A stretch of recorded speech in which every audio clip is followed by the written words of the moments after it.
जी इस वक्त हम मौजूद हैं इस्लामाबाद हाई कोर्ट में। अहम केस था, साइफर केस, और आज शमदाना गुलजार साहबा ने बहुत ही प्यारा कलर पहना हुआ है, बड़ी खूबसूरत लग रही हैं। लेकिन सवाल बड़ा यहाँ पे उठता है कि वजीर आला पंजाब जो हैं वो तो 500 का सूट पहनती हैं, कोई 700 का पहन लेती हैं, हद जो है 800 का बताया जा रहा है। शमदाना आज बता ही दें कि आपका ये कौन सा ब्रांड है, कौन सा पहनती हैं आजकल? ब्रांड तो जी कोई नहीं पहनती, अपना ही खुद बनाती हूँ। और ये जोड़ा तकरीबन 10 साल पुराना है, तो अब तो काफी महंगा हो गया होगा। इसका मतलब है कि आप बहुत पुराने कपड़े पहनती हैं। मरियम नवाज तो 500, 600, 700 वाला सूट पहन लेती हैं। मैं अच्छा कपड़ा पहनती हूँ जी, अच्छी चीज चल जाती है 10-15 साल। अच्छा, ये कैसी मंतक है कि पंजाब हुकूमत की एक वजीर आला जो है वो 500 का सूट पहनती है और बाकी लोगों के लिए भी तलकीन है कि वो 500-600 का सूट पहने?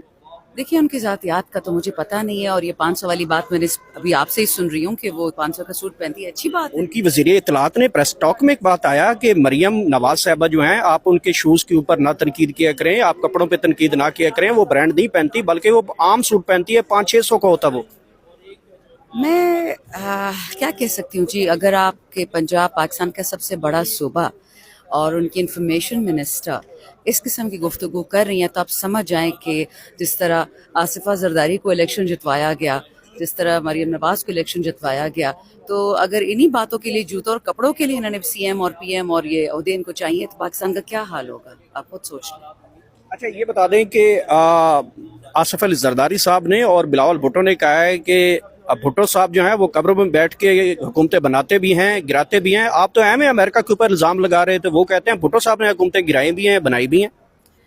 पता नहीं जी कि कब्र से इंसान कैसे कर सकता है हुकूमत बनाना, हुकूमत गिराना। लेकिन माज़रत के साथ मैंने तो ये देखा है कि जब आप अल्लाह ताला के बहुत सारे नाम हैं, रहमान रहीम, उसमें एक नाम है जो अल्लाह ताला ने इंसानों के साथ शेयर नहीं किया, वो है मुतकब्बिर। क्योंकि वाहिद जो मुकम्मल ज़ात है वो अल्लाह की है। तो अगर हम अपने आप ऐसी मुतकब्बरी की बातें करेंगे, कब्रों से हुकूमतें बनाने की, तो पता नहीं अल्लाह खैर ही करे। मतलब आसिफ जरदारी साहब ने कहा है कि क़यामत वाले दिन मैं भुट्टो साहब के आगे बैठा हूँगा या खड़ा हूँगा तो मैं कहूँगा मैं सुरखरू होके आया हूँ। क़यामत वाले दिन वो भुट्टो साहब के आगे खड़ा होना है। जितना हमें पता है जी, हम तो अल्लाह के सामने खड़े होंगे, और अल्लाह के बाद हमारे रसूल हमारे लिए इंटरसेशन करेंगे। मैंने नहीं सुना था कि पीपल्स पार्टी रसूलुल्लाह अलैहि सलाम के साथ या खड़ी होगी या उनसे आगे पहुंच जाएगी। ये सारी कुफर की बातें हैं, बेहतर इनसे हम दूर ही रहें। अच्छा मैडम, ये बता दें कि पाकिस्तान तहरीक इंसाफ के जो केसेस हैं वो लिंगर ऑन क्यों किए जा रहे हैं? केसेस में आर्गूमेंट्स हो जाते हैं, फिर लिंगर ऑन किए जाते हैं। इन जजेस के ऊपर आप पहले एतराज़ करते थे, अब जजेस ने जब से लेटर उनको मिले हैं उसके बाद की पोजीशन क्या लग रही है? खान साहब का ये केस कब तक जो है वो लगता है कि आपको फैसले आ जाएं?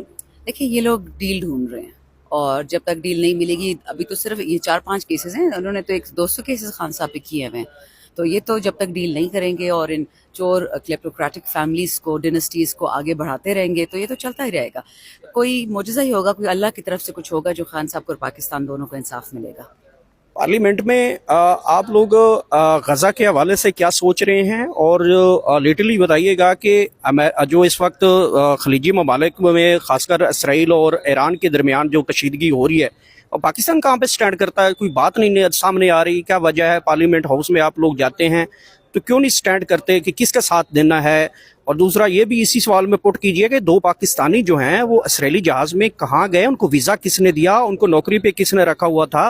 पासपोर्ट तो हमारा है नहीं जिसमें हम इसराइल के ऊपर ना नौकरी कर सकते हैं ना इसराइल में जा सकते हैं, लेकिन 2 पाकिस्तानी पकड़े गए, तो ये कैसे मुमकिन हो गया सारा? देखिए, यहाँ तो सब कुछ मुमकिन है। एक बेगुनाह प्राइम मिनिस्टर को अपनी सीट से हटा दिया बाइडन के कहने पे, तो इजराइल जाना कौन सी बड़ी बात है?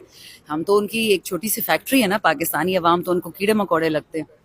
दूसरी बात हो गई फ़लस्तीन की। आपने खुद देख लिया कि पंजाब में माशाल्लाह और इस्लामाबाद में जब फ़लस्तीन के लोग निकले तो उनसे झंडे फ़लस्तीन के छीन लिए गए।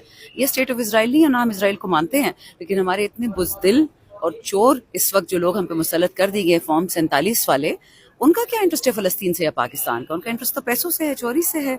तो आप फिक्र ना कीजिएगा, इंशाल्लाह एक दिन वो आएगा कि खान दोबारा प्राइम मिनिस्टर होगा, ये मुल्क सही से चलेगा। लेकिन अभी जो इसराइल और ईरान के दरमियान कशीदगी शुरू हुई है, अल्लाह हमें उससे दूर रखे। Thank you so much. Most ठीक हो गया।